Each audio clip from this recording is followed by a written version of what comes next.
Hello, and thanks for sticking around. It's the one, the only Brandon Ortega in studio with me. Welcome back, Brandon. Thank you, Bonnie. It's great to be back. It's been a few months, and I'm glad to be here. Yeah, well, you've been taking a great look and close look at El Camino baseball, and you traveled all the way to the beautiful city of Fresno for the JC tournament. I did. It took about 2 mixed CDs before I got there, but I did get there. I got there safely. You still do CDs? What about MP3s? I do. I like the CD effect. You know, I'm not much of an iPod guy. I'm good with the CD. Okay, well, you brought back some great highlights, so why don't you go ahead and tell us more about the Fresno tournament? Let's get right to it.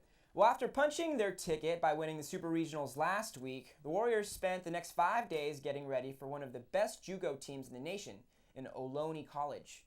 El Camino called on freshman pitcher Andrew Pulido to lead off the tournament. Pulido, a former Tartar, brings valuable experience from his championship appearance at Angel Stadium in last year's CIF Finals. Let's take a look at their first game of the tournament.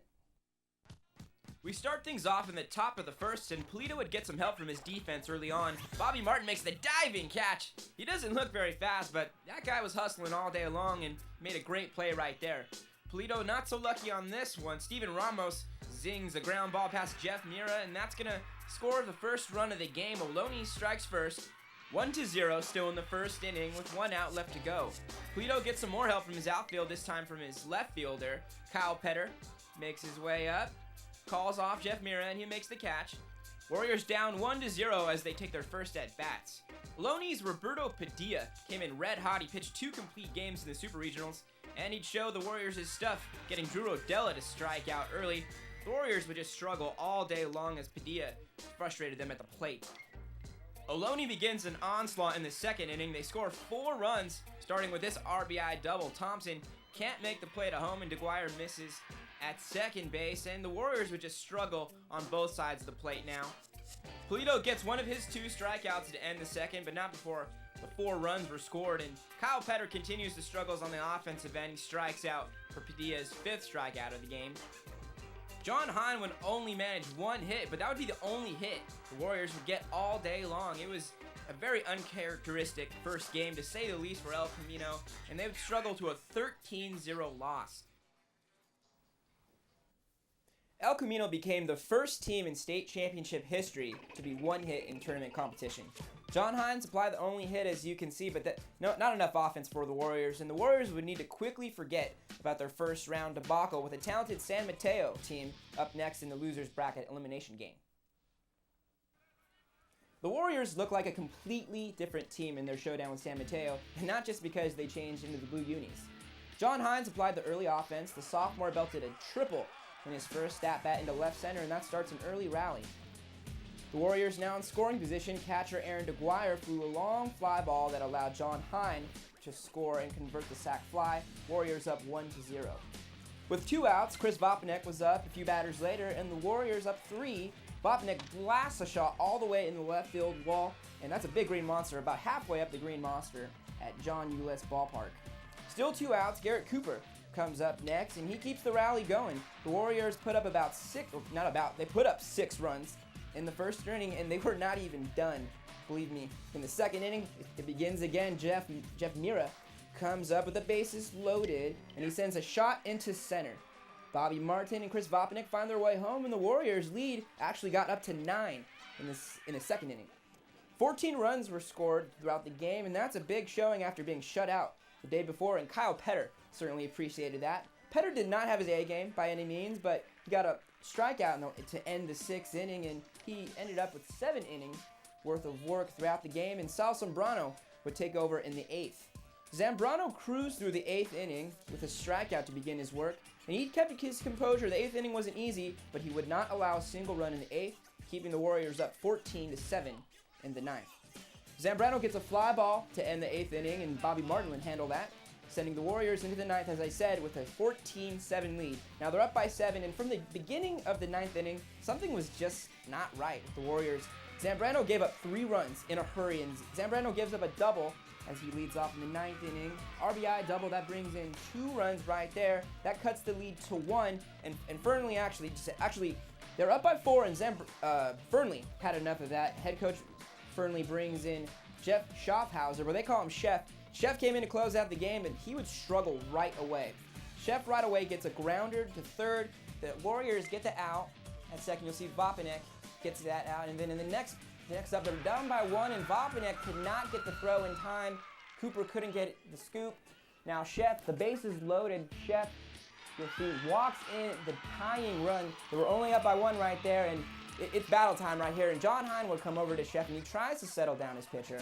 Chef takes a deep breath, but right here, a devastating blow right here to the Warriors. They walk in the winning run, and it was just devastating. They completely fell apart in the 9th inning. San Mateo advances into the next round. Kyle Petter absolutely devastated. Coach Fernley talked after the game and tried to put the 9th inning into perspective. We got to where we had walked. Sal did a great job in the 8th inning, and then kind of lost his control there in the 9th. And we decided time to bring in Chef Hauser, who's done it for us all year. Has been our closer, won a lot of big games for us.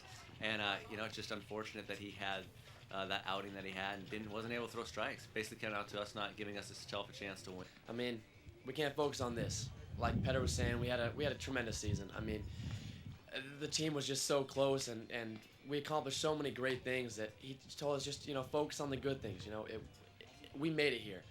It's a feat in itself, and whether or not we won or lost, we can't look at that. We got to look at the good and look at what we did accomplish. And I mean, we were fortunate enough to come play here at the state championships in Fresno, and I mean, it was an awesome experience, something I'll never forget. We had a great season, and we can't take anything away from that. So we're proud of what we did, and we're glad that we got to have the chance to come here. A miraculous turn of events, Bonnie, in the 9th inning. For San Mateo, they end up scoring 8 runs to cut the 7-run deficit. The Warriors, it's the most runs they've given up in 1 inning all year long, Bonnie, and it was just devastating. It was an emotional time the last half hour after the game, and it was tough to talk to the kids, but they were classy enough to give me some time and talk. I mean, you see all these stats right here. John Hine had an outstanding game, 5 of 6 with 4 runs, and Aaron DeGuire 3 of 5 with the run. I mean, so much offense, but it was pitching that ended up costing them the game, Bonnie, and it was a tough way to go out. Well, Brandon, that was definitely quite a showing for the Warriors. Even with the loss, they remained upbeat, and they have a nice staff for next year. Oh, yeah, they do. Yeah, and I talked to Fernley after that specifically. It was tough because he was so disappointed with the way the season ended, but he was upbeat about next year. They have a lot of players coming back, 16 total red shirts and freshmen that will come back next year. And obviously they're going to miss people like Kyle Petter and all the other, great sophomores. But, it was a tough way to go out, and I feel for them still because, they had such a great season, and his historic season at that. It is, and since 1951, that was the first time. And I think that you've just given a lot of the players who are in Torrance high schools right now, who maybe aren't ready to go to Division I or even Division II, but they're looking at El Camino, they're looking at Harbor, and they see a ball club from the South Bay going to the state tournament, and that's going to give them drive to stick around here, and it's only better for us because that means that we have better things to cover. And the main thing that will bring them there is the coaching staff. Nate Fernley, his father Bob Fernley, an outstanding coaching staff at El Camino, and it was just a very historic, almost 60 years it took El Camino's program to get back to the state tournament, and I know they lost both games, but it was still a great showing. I've never seen a more classier group of baseball players in my life, and I mean, it was still a great trip. I'm glad I went out to Fresno, and they still have a lot to be proud about at El Camino. I have to make a note. You called them kids. These guys are men, and they took this loss very well. But you can't even look at it as a loss because of the fact that they managed to get so far very fast. Brandon, thanks so much for coming in. And thank you, Bonnie. Most of all, thanks for making the drive all the way up to Fresno. My pleasure, anytime. And just so you know, the camera was done by Brandon. Now it's time to let us know something we might not know already. If you want to give us some information we don't have already, give us a call at 310-618-5762. You can email us at thesportsdesk@TorranceCA.Gov. You can view our shows online at TorranceCA.Gov. And those shows go all the way back to 2005, I think. Yeah. Did you know that we're on YouTube? I did. I was about to say, don't forget YouTube. Got to go to YouTube. All the shows just from 2010. You can even watch it from your BlackBerry, your iPhone. You can. Pretty cool. iTouch. And for Brennan and myself, until next time, have a good time, Torrance.